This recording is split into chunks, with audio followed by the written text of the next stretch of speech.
IPL play ഓഫിൻ്റെ schedule വന്നിട്ടുണ്ട്. അപ്പം schedule പ്രകാരം ക്വാളിഫയർ 1 എന്ന് വെച്ചാൽ പോയിന്റ് ടേബിളിൽ ഒന്നാമതും രണ്ടാമതും വരുന്ന ടീംസ് ഏറ്റുമുട്ടുന്നത് May 26 Himachal Pradesh cricket association ഗ്രൗണ്ടിൽ, നമ്മുടെ ധർമ്മശാലയിലെ ഗ്രൗണ്ടിൽ വെച്ചിട്ടാണ് ക്വാളിഫയർ 1 നടക്കുന്നത്.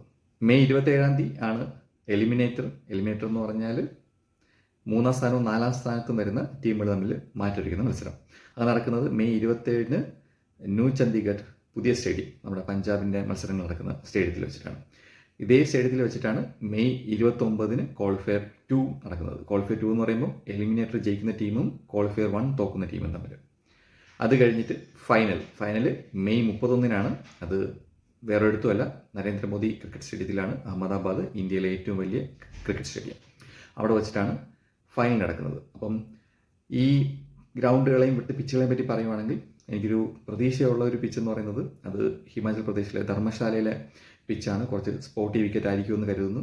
ക്വാളിഫയർ 2 എലിമിനേറ്റർ നടക്കുന്ന ചണ്ഡീഗഡിലും ഫൈനൽ നടക്കുന്ന അഹമ്മദാബാദിലും ഒരു ബാറ്റിംഗ് പിച്ച് തന്നെയാണ് പ്രതീക്ഷിക്കുന്നത്. കാരണം എൻ്റർടൈൻമെൻറ്റ് വാല്യൂ നോക്കിയും പിന്നെ ഫൈനലൊക്കെ ആയതുകൊണ്ട് നമ്മുടെ വേൾഡ് കപ്പ് ഫൈനലിലൊക്കെ സെമി ഫൈനലൊക്കെ കണ്ട പോലത്തെ ഒരു പിച്ചായിരിക്കും ക്വാളിഫയർ 2 എലിമിനേറ്ററിലും ഫൈനലും എന്ന് കരുതുന്നു. നിങ്ങൾക്ക് എന്ത് തോന്നുന്നു ഈ ഗ്രൗണ്ടുകളെ പറ്റിയിട്ട് എന്നുള്ളത് നിങ്ങൾ കമൻറ്റായിട്ട് രേഖപ്പെടുത്തുക. അപ്പം നമുക്ക് അടുത്ത വീഡിയോ കാണുന്നവരെ ബൈ.